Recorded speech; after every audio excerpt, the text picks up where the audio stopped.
con la gracia del Señor, el Señor siempre restaura y trae libertad, ¿eh? Así que recibimos a Juan Ramón esta tarde con un fuerte aplauso. Dios te bendiga, bienvenido. Amén, amén. Gracias, Juan Ramón, por estar con nosotros en esta tarde. Dios te bendiga. Amén. Este es el libro, hermanos. Se titula Hijo, perdona a tu padre. Amén. Van a ver algunos ejemplares ahí en la entrada. Se hablan con nuestra hermana Margarita, los que después se lo quieran llevar. ¿Sí? Gracias. Bueno, muchísimas gracias, pastor. Estoy muy contento, muy gozoso de estar por primera vez en esta, mi iglesia. Vivo en la ciudad de Zaragoza, formo parte de la iglesia virtual número 3. Os mandan saludos los hermanos de allí, que nos congregamos allí en la ciudad, mi esposa, mis 2 hijos. Y estoy muy contento porque, bueno, yo conozco al pastor y a Elena hace 22 años ya. Lo conocí en Barcelona, yo tenía pelo en aquella época. Han pasado muchos años, nos hemos ido viendo en bastantes ocasiones en Zaragoza, etcétera. Y bueno, y sigo los cultos y las reuniones de aquí de mi iglesia desde hace ya 15 años, creo que ya se retransmite por YouTube. Yo soy uno de aquellos que habían 10, 12 visualizaciones, 13, yo estaba allí hace 15 años. Y ahora cuando veo después de la pandemia miles, y muchos hermanos se sorprenden, y digo, pero es que siempre han hecho lo mismo, siempre han predicado la palabra, siempre han sido fieles, y éramos 12, 13 personas hace 15 años. Además, y yo me quedé solo en aquella casa durante muchos años intentando defender como niño a mi madre de los golpes, de los insultos y de las palizas. Cada día, diariamente, eran golpes, insultos y todo lo que os podáis imaginar. Él era borracho, jugaba a las máquinas, jugaba todo el dinero, cerraba los bares, pegaba a mucha gente, yo lo recogía de la calle borracho, lo llevaba a casa y su odio lo volcaba contra mí, contra mi madre. Intentó matarnos en varias ocasiones, yo me puse en medio. Esa fue mi vida, esa fue mi infancia. El entorno callaba, todo el mundo lo sabía, mis hermanos lo sabían, los vecinos lo sabían, el colegio lo sabía. Eran los años 80 en este país, han cambiado mucho las cosas, pero el mundo cayó. Y como todo mi entorno cayó, yo aprendí a callar el sufrimiento que yo estaba viviendo, pero yo no quería vivir, yo no podía vivir. Era obligado a trabajar desde los 7 años de edad por mi padre, a trabajar en bares de noches, a ver cosas que un niño no debe ver, a intentar ser abusado por muchas personas, historias que uno no debe vivir siendo niño, porque un niño no entiende por qué un padre tiene que maltratar y destruir la vida de un ser indefenso. ¿Qué le pasa a un padre que se olvida cuando es mayor de lo que él necesitó siendo niño? Y ahora cuando es mayor está haciendo tanto daño a una familia. Yo intenté quitarme la vida a la edad de los 14 años, yo no lo soportaba más, ya no podía vivir más ese silencio. Lo intenté en el colegio, pero lo descubrieron. Hoy sé que fue gracias a Dios, porque cuando el colegio lo descubrió, cuando el colegio supo lo que yo vivía, el colegio cayó. Hoy he aprendido a perdonar también a aquellos profesores. He aprendido a perdonar de que ellos no sabían qué hacer y no había las leyes que hay hoy. Gracias a Dios me escribieron una carta que me dio ánimo para seguir adelante. Seguí adelante, yo no era creyente, pero a la edad de los 21 años entregué mi vida a Cristo. Yo había decidido ya quitarme la vida, pero esta vez lo iba a hacer bien, esta vez me la iba a quitar. Pero Dios acudió a mi rescate. Visité por primera vez una iglesia evangélica en mi ciudad. Y cuando entré en esa iglesia evangélica por primera vez, fui quebrantado en el tiempo de la alabanza, cuando vi aquellas canciones, cuando hablaban de Jesús, alguien en quien yo nunca creí. Me caí al suelo, me puse de rodillas y clamé, Señor, si existes te necesito, porque no puedo más. Y yo sentí en mi corazón, sí, existo, y esas palabras las tengo grabadas en mi mente y las he guardado cada día en mi corazón, y desde aquel día, ya han pasado 26 años, yo sirvo al Señor y creo en Él. Fue difícil el principio, fue muy complicado decir en la universidad, yo estaba en tercero de psicología, que yo me había convertido al cristianismo. Mi padre se opuso, fue muy complicado, pero la mayor lucha que yo sufrí en aquel momento fue directamente contra Dios, porque yo estaba totalmente destruido, porque si alguien pudiera ver mi alma estaba llena de cicatrices y yo lloraba cada día, porque había vivido una vida de sufrimiento continuo y yo no sabía lo que era el amor. Y cuando empecé a leer la palabra, solo veía amor y solo veía perdón. Y yo no lo entendía. Y yo le decía, Señor, ¿pero alguien en este mundo me puede amar? ¿Por qué mi padre no me amó? ¿Por qué mi madre no me supo amar? ¿Por qué mis hermanos no me amaron? ¿Por qué el mundo cayó? Todos callaban y solo oía al Señor, pero yo te amo. Amén. Pero Señor, ¿pero por qué me maltrataron? ¿Por qué me insultaron? A mí también me maltrataron. ¿Pero por qué me humillaron? Y él decía, a mí también me humillaron. Pero Señor, yo no siento el amor. Yo no siento amor. Y dice, yo te voy a enseñar lo que es el amor. Fueron años de trato de Dios. Y un día el Señor me dijo, debes perdonar a tu padre. Y yo le dije, no, pídeme lo que quieras, Señor, pero nunca perdonaré a mi padre, porque no se lo merece, porque yo quiero que él pague cada día por todo el sufrimiento que me ha hecho. Y yo veía la palabra y solo veía perdona, perdona, perdona. Digo, no puedo. Y el Señor me decía, no puedes, es verdad. Pero yo te he dado un espíritu nuevo que es un espíritu de poder. Y te he dado un espíritu de amor. Y te he dado un espíritu nuevo que es de dominio propio. Digo, pero me duele perdonar. Dice, pero yo quiero sanar tus heridas, ven a mí. Digo, pero es que yo no tengo fuerzas, pero yo te daré las fuerzas. Fue muy duro esos años, pero ahí estaba el Señor, cada día enseñándome, me decía, perdona, perdona. Y yo le decía, pero es que no siento perdonarle. Y Dios me decía, no es cuestión de sentimientos, es que nunca vas a sentir perdonarle, es que se merece sufrir.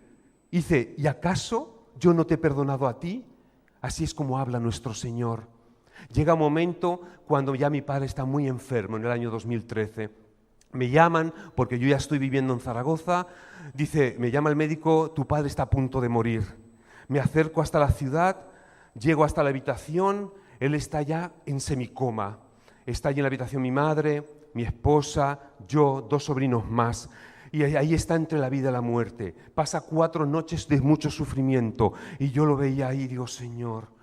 Y yo una lucha tremenda. Hasta que llega un día, la mañana del 4.º día, y yo me armo de fuerzas y digo, se muere, pero yo tengo que hablarle, se lo tengo que decir. Y lo he puesto en el libro, pero lo resumo. Me acerco a su oído y digo, papá, no sé si me escuchas, pero quiero decirte una cosa. Me has hecho sufrir, me has destruido la vida, me has robado la infancia y mis sueños, me has quitado todo lo que un niño necesita, has destruido a mis hermanos y a mi madre, pero escúchame, papá, te perdono, te perdono. Quiero que sepas que Dios te ama y yo te perdono de todo el daño que me has hecho y a partir de hoy eres libre, ya te puedes marchar. A las pocas horas gritó, me arrepiento de no haberme echado en los brazos de Jesús antes. ¿Yo qué? ¿Qué has dicho? Y estaban mi mujer y todos, que me arrepiento de no haberme echado en los brazos de Jesús antes. Y yo, gloria a Dios, que ha entregado su vida a ti. Y yo, papá, ¿me oyes, papá? Ya no me oyó, ya no lo escuché más. Y así él murió. Pero mira, desde aquel momento entendí una cosa. Y es difícil porque tengo cicatrices, pero como Cristo, yo no tengo un sufrimiento diferente a Jesús, porque el Señor enseñó sus manos y sus heridas, las enseñó. Yo tengo las cicatrices del maltrato en mi vida, claro que las tengo, pero entendí que el perdón tenía más poder que el odio.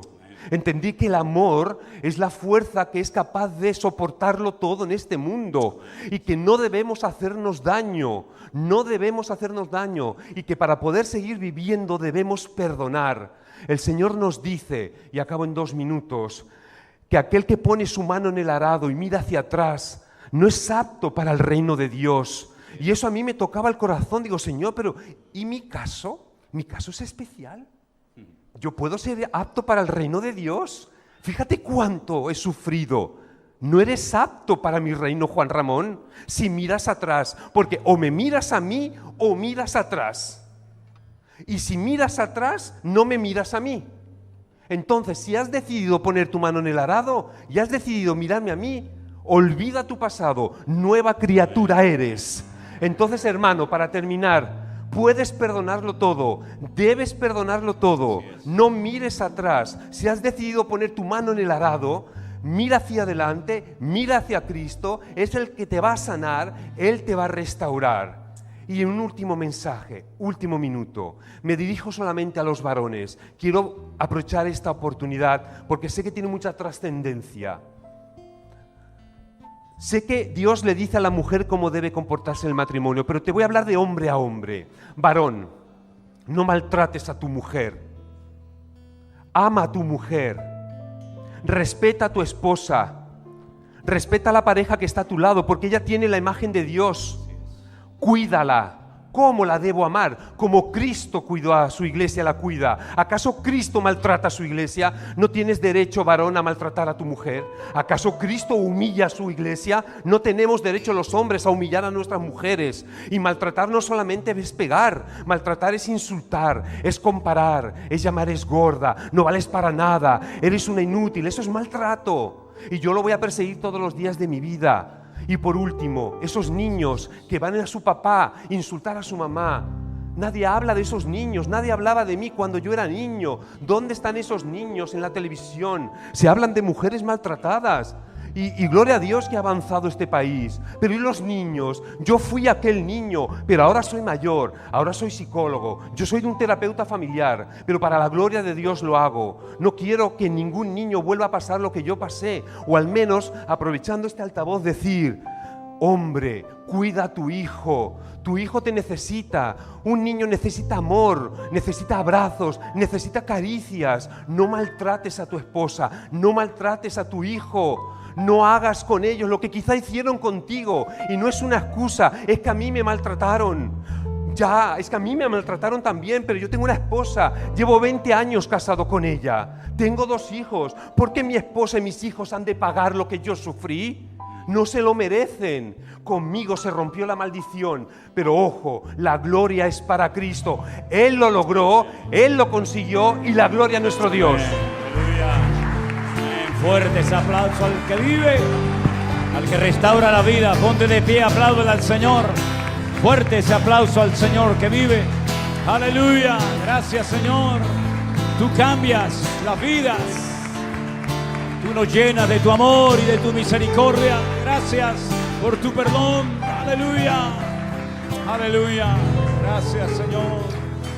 Gracias, Señor Jesús. Dios es un Dios de amor y de perdón. Y damos gracias a Dios que Él nos perdonó. Hagamos nosotros lo mismo con los demás. Vamos a ir preparándonos para participar hoy de la Santa Cena, un tiempo muy bonito, muy especial. Los hermanos que nos van a ayudar, si pueden pasar adelante. Aleluya. Ellos van a ir sirviendo y después oraremos juntos al Señor. Hace 34 años estaba en la isla de La Gomera pastoreando una iglesia pequeña. De repente me llaman por teléfono y me dicen: tu mujer acaba de entrar a parir.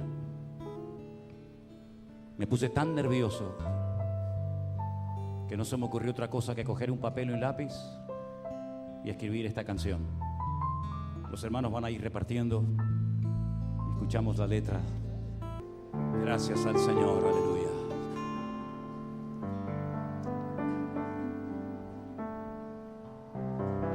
La Biblia nos dice que tenemos que participar asiduamente de la mesa del Señor, que no tiene nada que ver con la Pascua, Esto no tiene nada que ver con la Pascua judía, absolutamente nada, Esto es otra cosa completamente diferente. Es verdad que la primera vez que se partió el pan y el vino y Jesús dijo las palabras que yo a continuación voy a decir, es verdad que se celebró en una noche llamada la noche de Pesaj, o la noche de Pascua. Pero los cristianos no celebramos la Pascua porque nosotros no formamos parte del pueblo de Israel. Nosotros no nos hemos hecho judíos cuando nos convertimos a Cristo. Nos hemos incorporado al cuerpo de Cristo. Israel sigue celebrando la Pascua porque para ellos es un estatuto perpetuo, es una fiesta nacional, ¿verdad? Todos los pueblos tienen fiestas. Israel tiene fiestas con un fundamento y un trasfondo bíblico, y una de ellas es la fiesta de Pascua, que se va a celebrar ahora, el próximo mes de marzo, entre marzo y abril, ¿verdad? La primera fiesta del calendario religioso del año. Y esa noche el Señor Jesucristo sabía que iba a ser entregado. Era la última vez que celebraría la fiesta de de la Pascua con sus discípulos. Por eso Él dice en uno de los evangelios: cuánto he deseado comer con vosotros esta Pascua antes de que padezca. Para los judíos, la fiesta de la Pascua les recordaba la liberación de la esclavitud de Egipto. Muchos años estuvieron sus antepasados como esclavos sirviendo al faraón. Por eso mojaban hojas de lechuga en agua salada, para recordar las lágrimas de sus antepasados y aquel hisopo que utilizaron para pintar las puertas de las casas de sangre, la sangre del cordero. Y por eso comían caroset, que es un postre cuadrado, parece un ladrillo con mucha canela por encima, para recordar que hicieron ladrillos para Faraón durante siglos, ¿verdad? Y por eso comían y comen hierbas muy amargas, sabor terrible, para recordar la amargura de la esclavitud. Pero el Señor no quiere que en esta noche celebremos este acto con amargura, porque Él ha cambiado nuestra amargura en dulzura, porque el Santo Espíritu de Dios ha endulzado nuestra vida. Hemos escuchado esta noche cómo un niño que sufrió puede hoy subirse a una plataforma y decir: soy libre porque Cristo me ha hecho libre, ¿verdad? Y el Señor Jesucristo dice que la noche que fue entregado tomó pan. Es verdad que no era un pan como este que tenemos en nuestras manos, pero era un pan que se llama matzá. Es como una galleta. No sabe a nada, no tiene sal, no tiene nada. Es como un cuadrado, una galleta sin sabor alguno. Y todos los judíos, todos los años, durante siglos y siglos y siglos y siglos, siempre dicen: este es el pan de aflicción que comieron nuestros antepasados en Egipto. Y lo parten y le dan de comer a los niños, a todos. Pero Jesús esa noche no dijo eso. ¿Se equivocó? ¿Se olvidó de la fórmula ancestral de los judíos? No. Esa noche era una noche especial, porque era la noche del nuevo pacto. Se había profetizado que Dios haría en el futuro un nuevo pacto, pero no se sabía cuándo, ni dónde, ni a través de quién. Y Jesús dijo: hoy es una noche especial, porque es la noche del nuevo pacto, ¿verdad? Habían estado bajo el viejo pacto. Ahora hay un nuevo pacto. Ese antiguo pacto, la característica era que la ley, la palabra de Dios, se les dio en piedra. Ahora el Señor dice: ahora escribiré mis corazones en vuestros corazones de carne, y nunca más lo olvidaré de vosotros. Por eso esa noche era especial, hermanos, porque Él iba a morir.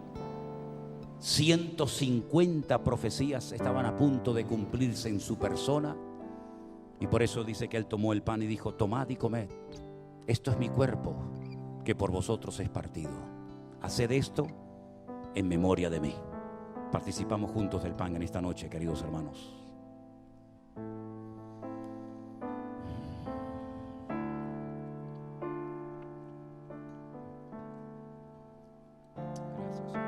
Gracias, Señor.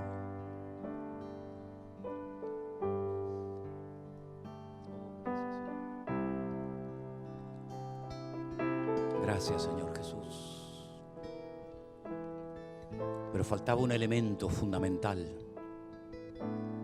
Ya en el antiguo pacto se decía que la sangre es la vida y la vida es la sangre. Por eso se le prohibía comer sangre. ¿Lo entienden? Y por eso al primer hombre se le puso Adam. A es el primero, letra Aleph, Dam es sangre. Un ser de sangre, un ser con vida, con el soplo del aliento divino de Dios. Y cuando viene el segundo Adán, que no vino un espíritu ni un ángel, sino vino en carne y hueso, el Verbo se hizo carne y habitó entre nosotros, y vimos su gloria, gloria como del unigénito del Padre. Él, que es un ser humano en el 100% del sentido de la palabra, dice: esta copa significa el nuevo pacto. Tomad y comed, y todas las veces que bebieres de esta copa y comieres de este pan, la muerte del Señor anunciáis. hasta que Él venga. Juntos participamos de la copa también, en el nombre del Señor. Oh, gracias, Señor Jesús. Cierra tus ojos ahí donde estás. ¿Sabes lo que significa formar parte de este nuevo pacto? Cientos, miles de personas murieron anhelando formar parte de este nuevo pacto y no lo vieron. Pero tú y yo en esta noche formamos parte de este nuevo y último pacto que Dios hizo con la raza humana. No por nuestros méritos, sino por la sangre preciosa de Jesucristo. Bendito sea tu nombre, Señor. Dale gracias. Dele gracias al Señor.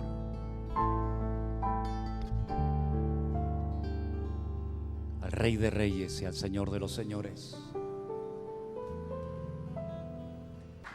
Pueden tomar asiento, mis hermanos, en esta noche. Damos gracias al Señor por todo lo que hasta este momento hemos recibido, por lo que hemos oído. Para los niños, si quieren pasar a sus clases, nosotros nos vamos a quedar aquí para compartir la palabra del Señor. Y queridos hermanos, hoy hemos hablado, o hemos escuchado más bien, de un tema de fundamental importancia en la Biblia, como es nada más y nada menos que el tema del perdón. El perdón no es algo opcional, no es una propuesta, una sugerencia que el Señor lanza a los cristianos, a sus hijos, para decir, bueno, a ver cómo lo ven, cómo se sienten. Dialoguen, hablen entre ustedes, a ver si al final deciden perdonarse o no. No es así como el perdón se presenta en la Biblia a los cristianos. Es un tema muy importante. Fíjense que hay 33 versículos directamente en la Biblia que hablan acerca de la importancia del perdón de Dios al hombre y también, como no, de los hombres con los hombres. Incluso en el famoso Padre Nuestro, ¿verdad? Dice, perdona nuestras deudas, como nosotros también perdonamos a nuestros deudores. Y también dijo el Señor, y si vosotros no perdonáis a los hombres sus ofensas, tampoco vuestro Padre Celestial os perdonará a vosotros vuestras ofensas. Es algo recíproco, ¿verdad? Es algo que no se puede cuestionar. No puedes decir, bueno, es que yo no quiero perdonar, yo quiero ser cristiano, quiero leer la Biblia, quiero aprender, quiero orar de vez en cuando, leer la Biblia, aprender algunas cositas, pero eso del perdón no va conmigo, sí, va en contra de mi forma de ser, en contra de mi naturaleza. Pues que no es así, es que no es así. Esto no es algo que decimos, bueno, los más maduros, los que llevan ya más tiempo, ¿verdad? En los caminos del Señor, que se supone que ya tienen que tener una fe mucho más arraigada, más raíces en el Señor. Bueno, a ustedes no les va a costar tanto perdonar, pero a los que empiezan, a los que recién están comenzando, claro, pedirles, exigirles que perdonen a los hombres sus ofensas, pues como que va a ser muy complicado. O al revés, a los que llevan ya mucho tiempo, bueno, ya han demostrado su amor, su fidelidad al Señor, no hace falta que sigan perdonando, ya está. Y a los nuevos sí. Es que es un mandamiento absolutamente para todos, independientemente de si llevas poco o mucho tiempo en el Señor. No es cuestión de si eres de esta iglesia o de cualquier otra. El perdón es un mandamiento que no tiene nada que ver, como bien decía Juan Ramón en esta noche, con nuestro estado de ánimo. Yo nunca olvidaré cuando una persona en la puerta de esta iglesia, hablando yo con él, me dijo, bueno, yo vendré a la iglesia cuando lo sienta. Y yo le dije, en tu condición, con la personalidad que tú tienes, por la forma de ser que tú eres, tú nunca vendrás a la iglesia, nunca nacerá de ti el venir al culto.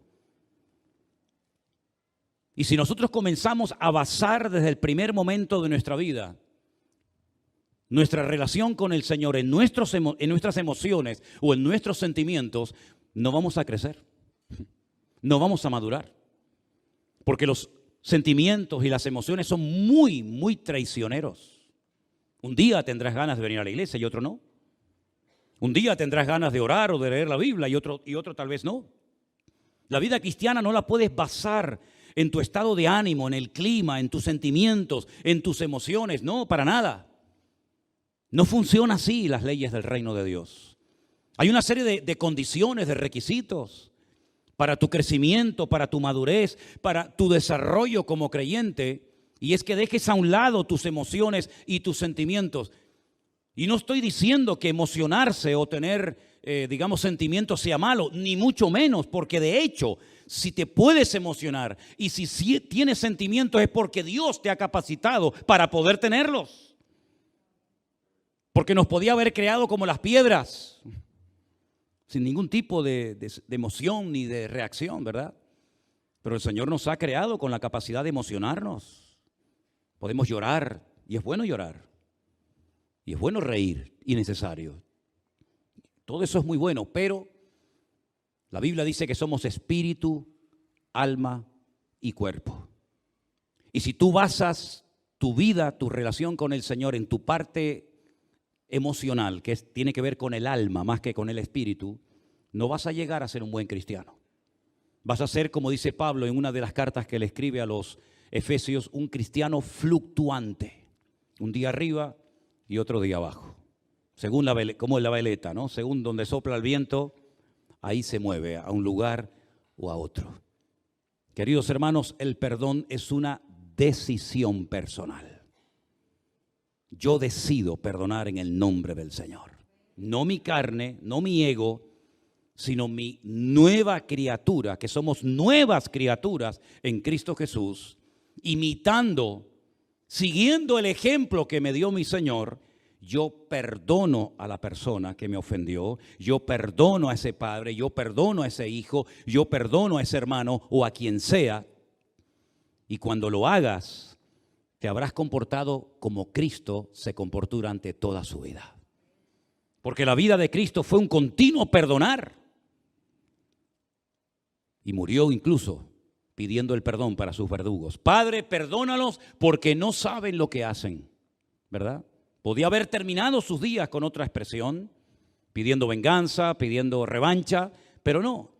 Apeló al perdón para que quedara bien claro a lo largo de la historia que Él es un Dios perdonador. Y que cuando nosotros vamos a Él y le pedimos en genuino arrepentimiento perdón al Señor, el Señor siempre perdonará nuestros pecados y todo lo que hayamos hecho contra Él. Si hubiéramos pecado, dice Primera de Juan capítulo 1, abogado tenemos para con el Padre, a Jesucristo el justo. Y Él es fiel y justo para perdonarnos de todos nuestros pecados. Y dice que los arroja a lo profundo de la mar. Y nunca más se acordará de ninguno de sus pecados. Así que no vayas a tu pasado a pescar tus heridas, no vayas al pasado que no tienes, ¿verdad?, para recuperar cosas de las cuales ya el Señor dice que ni se acuerda y que nunca más te las volverá a presentar delante de tu vida. Es borrón y cuenta nueva. Creo que la mejor definición de lo que es una conversión es nuevo nacimiento. ¿Cuántos dicen amén? Sin lugar a dudas, cuando tú perdonas, tú te liberas. Experimentas el gozo, la paz, la presencia del Señor en tu vida. Porque una persona que se niega a perdonar es una persona que vive en amargura. Y ya hemos dicho en esta noche que el Señor no quiere que su pueblo viva en amargura, sino que viva en victoria y en bendición todos los días de su vida. Hay un personaje en el Antiguo Testamento que lo conocemos como el nombre de José, cuyo nombre significa añadidura, que es un ejemplo para todos y para cada uno de nosotros, a pesar de los miles de años que han transcurrido entre su historia, entre su experiencia personal y nosotros, sigue siendo realmente un punto de referencia de cómo tenemos que vivir frente al maltrato, frente al rechazo, no de aquellas personas que no creen en Dios, no de aquellas personas contrarias a nuestra fe, sino incluso de nuestros propios hermanos. Porque les recuerdo a todos y a cada uno de ustedes, sé que lo saben, simplemente se lo recuerdo, que José no fue despreciado, odiado por sus enemigos, sino por sus propios hermanos carnales, a los cuales les llevaba comida, a los cuales les llevaba noticias de su padre. Y dice que mientras lo veían venir, se burlaban de él, llamándolo ahí viene el soñador. el que siempre está soñando, el niñito mimado del papá, con delirios de grandeza, que si un día nos vamos a postrar ante Él, que si un día hasta papá, el sol, la luna, la mamá se van a postrar delante de Él y nosotros nos vamos a postrar delante de Él. Pero ¿qué se ha creído este niñato? Dirían ellos, ¿verdad? Y cuando cuenta el cuento de las espigas, cómo todas las espigas se doblan delante de Él y casi le rinden culto y pleitesía, no soportaban que José abriera su corazón y contara a sus hermanos aquellos cuentos, aquellos sueños proféticos, que tardarían muchos años en ver el cumplimiento, pero eran sueños de Dios, y lo que es de Dios tarde o temprano se cumplirá, ¿verdad? Así que decidieron matarlo. Esa es la realidad de la vida de José. Sus hermanos, los que tenían que defenderlo, los que tenían que cuidarlo, se unieron para matarlo. Pero la misericordia de Dios prevaleció por encima del odio y del rechazo de sus hermanos. El Señor los protegió de una forma sobrenatural, porque uno de sus hermanos dijo: no, alto, no, esto es muy fuerte, no vamos a matar a nuestro propio hermano, vamos a fingir que una mala bestia lo ha matado, después todo aquello de la túnica con sangre y todo aquello, ¿verdad? Vamos a venderlo. Y dice que lo vendieron a una caravana de madianitas que venían cruzando el desierto, y después esa caravana los volvió a vender a otra, y así llegó a Egipto, sin aquella hermosa túnica de colores que su padre le había hecho para diferenciarlo, ¿verdad?, del resto de sus hermanos. Llegó a Egipto, a un lugar que no conocía, gente despiadada, malvada, idólatra. Todo era diferente, ese amor, ese cariño, ese temor de Dios que se respiraba en el hogar con su padre. ¿Cuántas historias le habrá contado Jacob de su padre Isaac, ¿verdad? De cómo el Señor abrió la matriz de su abuela y pudo nacer, y de Abraham, cómo salió de Ur de los Caldeos, y tantas historias, ¿verdad? Y de repente encontrarte en el centro mundial de la brujería, de la hechicería, de la idolatría y de todo lo opuesto a lo que él había recibido desde niño en la casa de su padre Jacob. Y ahí se encontró de la noche a la mañana, simplemente por contar lo que el Señor había puesto en su corazón y le había revelado en sueños. Lo compran como esclavo, un tal Potifar. Al poco tiempo se da cuenta Potifar de que es una persona especial, porque tarde o temprano, si tú eres verdaderamente cristiano, cristiana, tarde o temprano la gente notará que eres diferente. Tu forma de comportarte, tu forma de hablar, tu forma de reaccionar. Tarde o temprano te vas a descubrir si verdaderamente eres cristiano. Si no lo eres, pues pasarás desapercibido como tantos. Pero si eres cristiano, tú desprenderás algo espiritual que los inconversos captarán y dirán: este tiene algo diferente a nosotros. Y José lo tenía, porque la Biblia repite una y otra vez, de una forma reiterada: pero el Señor estaba con José. No tenía la túnica de colores, no estaba con sus hermanos, no estaba con su padre, no estaba en su entorno, pero el Señor estaba con José. Y cuando el Señor está con alguien, se nota que el Señor está con esa persona, ¿sí o no? Se nota, tarde o temprano la bendición le sale por todos los poros de la piel. Y entonces Potifar le dijo: te vas a encargar de todo en mi casa menos del pan que como. Y es un eufemismo, es una forma de decir: menos de mi mujer, todo lo demás te lo pongo bajo tu cuidado. Y se lo tomó tan en serio que dice que todo lo que hacía obtenía el favor y la bendición de Dios. Potifar estaba contentísimo con él. Pero todos sabemos, ¿verdad?, que la esposa de Potifar, siendo un instrumento en las manos del diablo, quiso destruirlo. E injustamente fue acusado de algo que no había hecho y termina con sus huesos en la cárcel. Y dice uno de los salmos que aprisionaron sus manos y sus pies con grillos, con cadenas, de tal manera que pasó a una situación aún peor que en la casa de Potifar, porque por lo menos en la casa de Potifar era un ecónomo, que es como se conoce al criado culto, al criado que se le delega responsabilidad incluso para enseñar a leer y a escribir a los hijos del dueño, los herederos. Y también era una persona que el Señor le iba a utilizar de una manera tremenda, como un ayo, y de repente se encuentra en la cárcel. Imagínense el ambiente, las palabras, terrible. Y seguramente allí lloró amargamente durante esas largas noches José en la prisión. Pero nuevamente dice la Escritura, pero el Señor estaba con José. Los que no tienen fe y las personas que no conocen a Dios, no les entra en la cabeza que en todas y en cada una de esas circunstancias negativas y tristes, la Biblia diga que Dios estaba con José. Pero es que ¿acaso habrá algún momento en nuestra vida, en nuestro andar por la vida, habrá algún momento en el que podamos decir, en ese momento Dios no va a estar o no estuvo conmigo? Si dice que desde el vientre de nuestra madre ya Él clavó su mirada en nosotros. Aun cuando no pensábamos ni nos acordábamos de Él, Él siempre se acordó y guardó tu vida hasta el punto que hasta aquí hemos llegado y hoy hemos participado del pan y del vino por la misericordia y por la gracia del Señor. Nos ha guardado de peligros, de accidentes, de tropiezos, de tantas cosas que puede ser que conozcamos y de tantas otras cosas que ignoremos. Pero el Señor siempre estuvo con José y siempre estará con nosotros todos los días hasta el fin del mundo, dice la Biblia. Esa es la promesa del Señor, ¿verdad? Y pasaron los años y parece que aquello iba a ir de mal en peor. Pero llegó el momento cuando un pagano, soberbio, arrogante faraón, tiene unos sueños. Y esos sueños nadie se los puede interpretar. Ni todos los que vivían alrededor de él eran capaces de decirle lo que soñaste significa esto, esto y aquello. El Señor le da 14 años de anuncios proféticos, de cosas que van a ocurrir en su país y que tiene que prepararse, pero él no sabe realmente lo que significa aquello de aquellas vacas gordas, aquellas vacas flacas, etcétera, etcétera.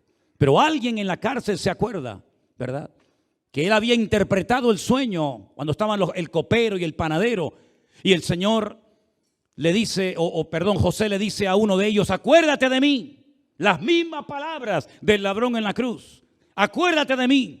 Con la diferencia de que el Señor le dijo, hoy estarás conmigo en el paraíso. Y aquel se olvidó de José durante años, hasta que se recuerda que un joven hebreo le interpretó una noche en la cárcel los sueños y se cumplieron literalmente al pie de la letra. Entonces lo mandan a llamar y ya no es aquel jovencito de 17 años vendido como esclavo, ya es un hombre de 30 años, exactamente la misma edad a la que el Señor Jesucristo empezó su ministerio. 30 años de edad, un hombre se presenta delante del faraón y él le interpreta correctamente aquellos sueños y le aconseja y le dice, tienes que buscarte un hombre que te ayude a organizar tu país. Porque tú tendrás mucha autoridad y todo lo que tú quieras, pero tú no tienes cabeza para organizar todo esto. Entonces te queda demasiado grande. Tienes que buscarte un hombre idóneo que te ayude a organizar el tiempo de abundancia y el tiempo de escasez, porque tanto lo uno como lo otro vendrá. Y el faraón le dice, ese hombre eres tú. Tengo a ese hombre delante de mí. Y pasa de la cárcel mugrienta y olvidada a ser el hombre más importante de Egipto después del faraón. El Señor exalta a aquel que se humilla delante de su presencia y humilla a todo aquel que se exalta delante de él. Y pasan los años y Egipto efectivamente entra en un periodo de una abundancia tremenda. Todo el mundo está contento, hay trabajo, hay comida, hay de todo en Egipto. Pero las cosas comenzaron a cambiar. Y llegaron los años de escasez y llegaron los 7 años de miseria, de pobreza, donde no había cosechas, no había agua, no había nada. Y entonces tienen que bajar sus hermanos a Egipto en busca de comida. Y qué curioso que José los reconoció. Habían pasado muchos años, pero José los observó y supo que esa gente eran sus hermanos. Y los entendía hablar, porque lógicamente José entendía el idioma de ellos, ¿verdad? Y es increíble, todos conocemos la historia, es una de las historias más apasionantes de la Biblia. Cuando José cada vez que se entrevista, cada vez que se encuentra con sus hermanos, dice la Biblia que tiene que salir a una sala aparte a llorar. Porque su corazón no se ha endurecido con los años. Su corazón ha permanecido blando y sensible ante el Señor. Y él no tiene su corazón lleno de odio, de venganza y de ira, sino todo lo contrario. Porque es un hombre que ha entendido el propósito de Dios. Ha entendido que en el propósito de Dios entraba su sufrimiento personal. Ha entendido que el propósito de Dios conlleva el hecho de que yo tuviera que sufrir todo lo que he sufrido. Es decir, el sufrimiento en el creyente no resulta en vano, sino que el sufrimiento, el dolor, la prueba, tiene un propósito eterno y divino. Y José ha descubierto el propósito de Dios para su vida y para la vida de sus hermanos. Y es entonces cuando ya no aguanta más. Y entonces dice que se da a conocer a sus hermanos. Se quita el turbante, se quita las ropas reales y se presenta totalmente desnudo delante de sus hermanos. Y él les da una declaración tremenda diciéndoles: yo soy José, vuestro hermano. Ellos no dan crédito, pero cuando observan, José es un hombre circuncidado. Los egipcios no se circuncidan, los hebreos sí. Y entonces ellos entran en pánico, porque efectivamente se dan cuenta de que aquel hombre que se ha despojado de sus vestiduras, ¿verdad?, se despojó a sí mismo, como le hizo el Señor Jesucristo, ¿verdad? Y se humilló y se presentó vestido de humanidad, vestido de carne y hueso.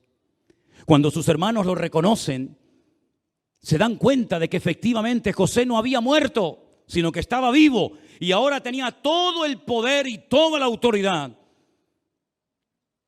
para destruir sus vidas y sus familias y destruir con ellos, destruirlos para siempre.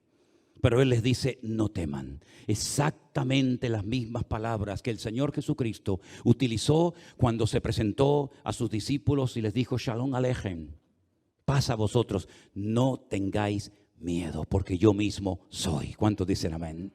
Qué paralelismo, ¿verdad? Qué similitud podríamos trazar entre José y el hijo de José, nuestro Señor Jesucristo, en el Nuevo Testamento. El Padre desciende, 70 personas de ese pequeño núcleo familiar descienden a Egipto, pero llega el momento en el que el patriarca de la familia, Jacob, aquel que luchó con Dios, aquel que el Señor le cambió el nombre a Israel, parte a la presencia del Señor, ya muy anciano. Pero él había dicho que quería que lo enterraran en Macpela, en la cueva de Macpela, que su abuelo había comprado hacía tiempo atrás. Abraham, siendo el hombre más rico del mundo, solamente compró una cueva. Vivió como nómada toda la vida, porque esperaba la tierra o la ciudad cuyo arquitecto y fundador es Dios.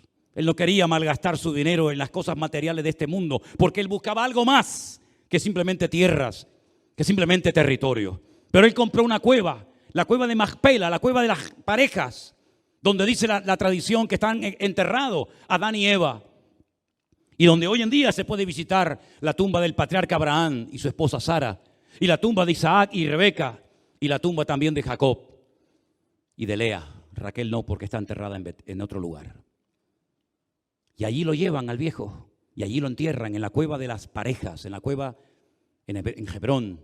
Aquella tierra que había conquistado tiempo atrás un hombre llamado Caleb, todo corazón, que le había dicho con 80 años a Josué: dame ese monte, porque yo quiero conquistarlo, porque hoy tengo igual o más fuerza que hace 40 años atrás. Y le dicen: ojo, Caleb, que en ese monte viven los gigantes. Y es verdad, vivían unos hombres de una altura inmensa, los hijos de Anac, una altura tremenda, pero él sabía que allí también estaban enterrados los gigantes de la fe. Y ese territorio se le asignó a Caleb y a su descendencia para siempre. Y cuando vuelven del entierro, cuando vuelven de haber enterrado al viejo Jacob, el patriarca, por el camino, lean la Biblia, se paran, se detienen junto a un pozo. Y José se queda mirando adentro del pozo y sus hermanos a sus espaldas comienzan a hablar en voz baja entre ellos y dicen: este es el pozo. Este es el pozo donde lo metimos hace años. Aquí estuvo. Y está mirando adentro. Sin palabras te estoy dando un mensaje. Y José se les da la vuelta y los abraza y les dice: no tengáis miedo. No os voy a hacer daño. Porque no fuisteis vosotros los que me mandasteis a Egipto. Fue Dios el que os usó a vosotros. Usó vuestro odio, usó vuestros celos, usó vuestra envidia para formarme a mí como hombre de Dios.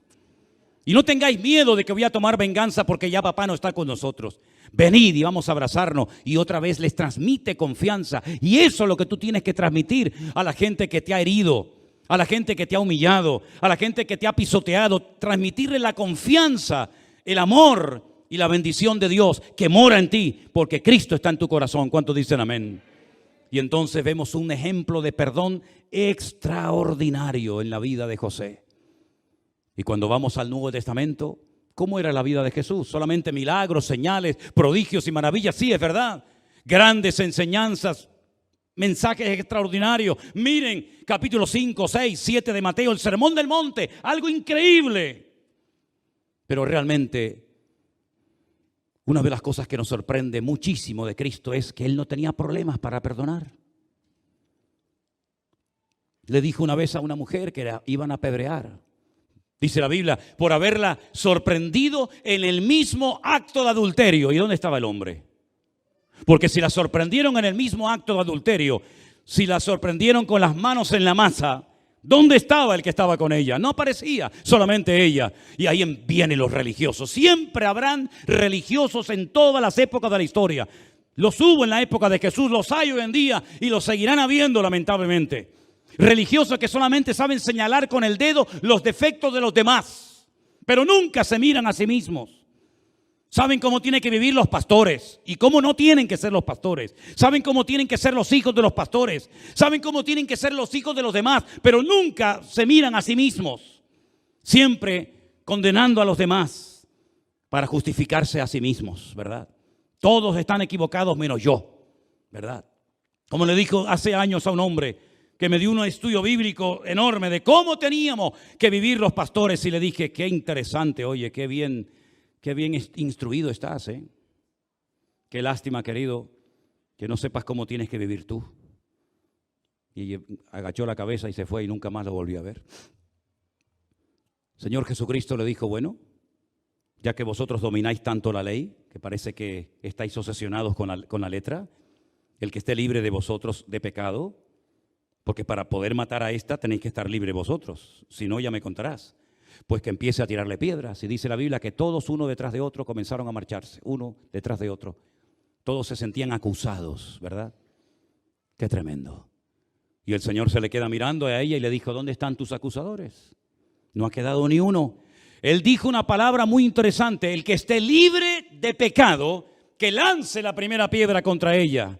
Solamente había un hombre en todo el mundo, en todo Israel, que era capaz de coger una piedra y lanzársela contra ella, porque era el único ser humano que estuvo libre de pecado desde su nacimiento hasta su muerte y resurrección, y era el Señor Jesucristo. Él nunca cometió ningún tipo de pecado, ni acción ni de omisión, pero no cogió ninguna piedra, sino que la levantó y le dijo: vete y no peques más. Yo no te condeno, pero no peques más. Y la mujer se fue. Y me imagino que esa mujer estaría toda su vida agradecida porque el Señor le salvó la vida física y espiritual en un acto de misericordia y de perdón sin precedentes, ¿verdad? Una noche dice el Señor que alguien en la mesa, comiendo con él, la última Pascua, la última cena, uno de los que están sentados a la mesa, él da una revelación. Y dice: uno de los que están sentados a la mesa conmigo me va a entregar. Y todos comenzaron a preguntarse: ¿seré yo, Señor? ¿Seré yo, Señor? ¿Seré yo, Señor? Solamente uno, Juan, hizo una pregunta diferente. Le dijo al maestro: ¿quién es, Señor? Porque yo no te voy a entregar. Era el único que se recostó en el costado de Cristo. Al vivir cerca del corazón de Dios, tenemos la fuerza para no negar al Señor ni con nuestras acciones ni con nuestras palabras. Y entonces Pedro comenzó a decir aquello de: aunque estos te abandonen, yo nunca te abandonaré. Primer escalón en la escalera descendente hacia el pecado: menospreciar a tus hermanos, menospreciar a los demás. Yo te acompañaré y te defenderé. Y luego en el jardín de Getsemaní saca una espada y le corta la oreja a una persona. Y el Señor dice: mete tu espada en la vaina, porque el que a espada mata, a espada muere. Segundo error, segundo peldaño en descenso: tratar de defender el reino de Dios con armas carnales. Tercer error, dice que seguía al Señor de lejos. Cuando sigues al Señor de lejos, no tienes la fuerza para confesar y para declarar que tú eres un discípulo del Señor. Cuarto error, cuarto escalón en descenso: se calienta al fuego con los romanos. Y finalmente termina negando al Señor. No le conozco, no sé quién es ese hombre. Y ahí cantó el gallo. Pasaron 72 horas y Pedro se desconectó del grupo de los discípulos. Entró en una amargura tremenda porque solamente el Señor volvió la mirada y le miró, y dice que salió llorando amargamente. Su mirada lo quebrantó. 72 horas más tarde, cuando ya el Señor Jesucristo vence a la muerte y al infierno y a Satanás, le dice a una de las mujeres más fieles que la había seguido desde el principio: decidle a mis discípulos y a Pedro que vayan a Galilea, que tengo algo que hacer allí con ellos. Fijaros el matiz: a mis discípulos, y a Pedro. Aquel que dijo días atrás: yo no sé quién es, díganle también que suba. Aunque él no quiera saber nada de mí, yo sí quiero saber algo con él. Aunque tú pases de Dios, querido amigo y hermano, el Señor nunca te olvidará. Jamás, jamás. Él permitió que nacieras, Él permitió que oyeras este mensaje en esta tarde. Y aunque tú te vayas al mundo a revolcar, aunque tú te vuelvas otra vez a tu pasado, el Señor nunca se olvidará de ti. Porque aunque tu propio padre y tu madre te abandonen, yo nunca jamás te abandonaré, dice el Señor, el eterno Dios. Y cuando llegan allí al mar de Galilea, donde estaremos dentro de unos días, si Dios quiere, allí mismo se le presenta al Señor y lo restaura totalmente, haciéndole confesar 3 veces que lo amas, que te amo. Tú lo sabes todo, Señor, tú sabes que te amo. Y lo vuelve otra vez a poner en primera línea y le dice: apacienta mis ovejas, apacienta mis corderos. ¿Quién habría hecho eso? ¿Quién podría fiarse de la evangelización del mundo, de alcanzar a millones de personas para Cristo, de un hombre que me ha negado públicamente cuando más tenía que estar a mi lado? Nadie hubiera escogido otra vez a Pedro. Nadie hubiera escogido a este hombre que en el momento más importante le falló y le abandonó después de todo lo que había dicho. Solamente el Señor es capaz de recoger los pedazos y volverlos a poner en su sitio y decir: las cosas viejas pasaron, y aquí todo es hecho nuevo. Borrón y cuenta nueva. Bendito sea Dios. Y vemos que lo perdonó y lo restauró. Y así fue la vida del Señor Jesucristo. Y así es el Dios de la Biblia. Es un Dios que continuamente perdona. Y no voy a leer, por supuesto, los 33 versículos que hablan en la Biblia del perdón, pero déjenme que les lea algunos. Proverbios 17:9 dice: el que perdona el pecado busca afecto, pero el que lo divulga aleja al amigo. Lucas 6:37 dice: no juzgues para que no seas juzgado, y no condenes para que no seas condenado. Perdona para que seas perdonado. Así que tengan cuidado: si tu hermano peca contra ti, repréndele, y si se arrepiente, perdónalo, dice la Biblia. Lucas 17:3. Efesios 4:32. Sean bondadosos, sean misericordiosos, perdónense unos a otros como también Cristo os perdonó a vosotros. Primera de Juan 1:9. Si confesamos nuestros pecados, Él es fiel y justo para perdonar nuestros pecados y limpiarnos de toda maldad. Salmo 32:1, dichoso aquel cuyo pecado es perdonado y cuya maldad queda absuelta. Y así podríamos ir por toda la Biblia viendo versículo tras versículo de la importancia de vivir una vida de perdón a los demás. Y también un factor muy importante es aprender a perdonarte a ti mismo.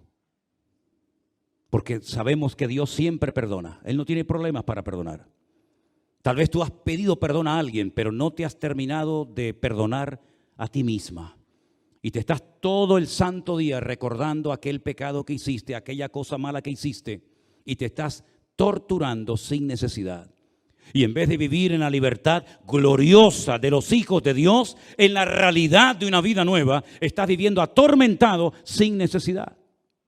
Pudiendo vivir como un ciudadano libre en el reino de Dios, vives como un esclavo atormentándote por pecados que ni siquiera tú cometiste. Como por ejemplo esta falsa teología que ha hecho tanto daño a la iglesia y a tantos miles de hermanos, que los ha esclavizado, haciéndoles creer que por los pecados que cometieron sus antepasados ahora le está sucediendo lo que les está sucediendo. Y por eso tu matrimonio ha fracasado, y por eso tus hijos se fueron al mundo, y por eso te enfermaste, y por eso no te dan ese puesto de trabajo. ¿Por qué? Porque tu bisabuelo o tu tatarabuelo o sabe Dios quién en el pasado hizo algo terrible. Y como la Biblia dice que Dios visita la maldad sobre los padres hasta la tercera y cuarta generación, pues ahí te lo metieron y has creído una mentira. Y así como la verdad liberta, la mentira esclaviza. ¿Y sabes por qué la mentira esclaviza? Porque las personas que citan ese texto lo mutilan, lo cortan y no terminan de decir el resto del texto bíblico. Y no hay nada peor que manipular la escritura. Hay de aquel que quite o que añade. Ya lo dice Apocalipsis bien claramente lo que le va a hacer el Señor a la gente, que le quite algo a la palabra o que le añada algo a la palabra. Y estas personas que te dicen que tienes que pedir perdón porque las maldiciones del pasado y vuelta con las maldiciones del pasado, citan mal el texto diciéndote que Dios visita la maldad de los padres sobre los hijos hasta la tercera y cuarta generación de los que me aborrecen. Y nosotros no entramos dentro de ese grupo. Nosotros no somos de los que aborrecemos al Señor, al contrario, nosotros somos de los que amamos a Dios. Y los que amamos a Dios, todas las cosas nos ayudan a bien. Y sobre 1000 generaciones será bendita la generación del justo. Podemos cambiar la maldición en bendición. Podemos decir: hasta aquí ha llegado, diablo. A partir de ahora las cosas son nuevas, y el Padre no llevará el pecado del Hijo, ni el Hijo llevará el pecado del Padre, sino que el alma que pecare, esa morirá. Y yo quitaré, dice el Señor a través de la pluma de Ezequiel, ese refrán que os habéis inventado vosotros, que dice: los padres comieron las uvas y los hijos tuvieron la dentera. Nunca más permitiré que en mi pueblo, en mi casa, se mencionen esas cosas, porque esa no es la obra de Dios. Dios es un Dios que perdona y olvida. Y si tu padre fue un alcohólico, tus antepasados fueron terribles, pues hijo, tú eres una nueva criatura en Cristo Jesús. Y tu nombre ahora está escrito en el libro de la vida. Y si murieras hoy, irías directamente a la presencia del Señor. Y tú no tienes que pedirle perdón por lo que hicieron los demás, sino en todo caso perdón por lo que tú has hecho. ¿Por qué no enseñan esa teología bíblica a la gente? Sino que han oprimido a multitudes de personas, haciéndoles creer en cosas que no son realmente correctas y bíblicas. Incluso se inventaron aquello de los encuentros y retiros y no sé qué vainas más. Tienen que pagar tanto dinero para que te echemos los demonios que no salieron de ti el día de tu conversión. Yo estuve con demonios en mi vida. Yo sé lo que es tener demonios en mi cuerpo. Y el día que me convertí salieron los 4 que tenía dentro. Y nunca más volvieron a atormentarme. Y que se les ocurra aparecer por aquí, se van a ir calentitos. Créanme, es así, hermanos. No quiero que ignoréis, dice el Señor a través de Pablo, que vosotros sois el templo de Dios, el cual mora en vosotros. Eso es lo que dice el Señor. Usted tiene que dormir en paz, vivir en paz, ser la mujer y el hombre más feliz del mundo, porque Cristo es tu Señor y Cristo es tu Salvador. Y Él te ha perdonado, te ha limpiado, te ha santificado, te ha purificado. Ahora eres un hijo de Dios. Y ahora tienes un propósito, una existencia con un objetivo en esta vida. Y así como José sufrió, y Abraham sufrió, y David sufrió, y Job sufrió. ¿Pero por qué? Porque todo eso tenía un propósito y una razón de ser. Y eso es lo que lamentablemente muchos no se dan cuenta. que todo lo que yo he experimentado en mi vida ha sido una escuela, un taller que Dios ha utilizado para capacitarme, para prepararme y para encontrar al Dios de amor y al Dios de perdón. Son los inconversos, los que odian a Dios y a su palabra, los que blasfeman su nombre, los que no quieren saber nada de Cristo ni de su obra, los que tienen que tener pánico porque se enfrentan a una condenación eterna. Pero nosotros esperamos cielos nuevos y tierra nueva, donde mora la justicia, donde no hay llanto, ni dolor, ni maldición, ni enfermedades. Y esa vida nueva no empieza en la Nueva Jerusalén. Esa vida nueva empieza aquí y ahora. Porque yo he venido para darte vida y vida en abundancia. ¿Cuántos dicen amén? Aleluya, gloria a Dios. Gloria a Dios. Gracias, Señor. Gracias, Señor. Aleluya, aleluya, aleluya. Gracias, Señor. Gracias, Señor. Y puedes cumplir años y te pueden salir canas y te pueden salir arrugas y lo que tú quieras, pero cada día el Señor va renovando tu corazón. Y dice Pablo, aunque nos vayamos desgastando por fuera, no obstante nuestro ser interior se renueva de día en día. Y hoy estamos más gozosos y más llenos del Señor que el primer día cuando le conocimos, que no entendíamos nada. Y no es que ahora entendamos mucho, pero una cosa sé, que las cosas viejas pasaron y aquí todo es hecho nuevo. Cierra tus ojos ahí donde estás y dale gracias al Señor. Y como siempre digo, o muchas veces digo en los devocionales, disfruta de tu comunión con el Señor.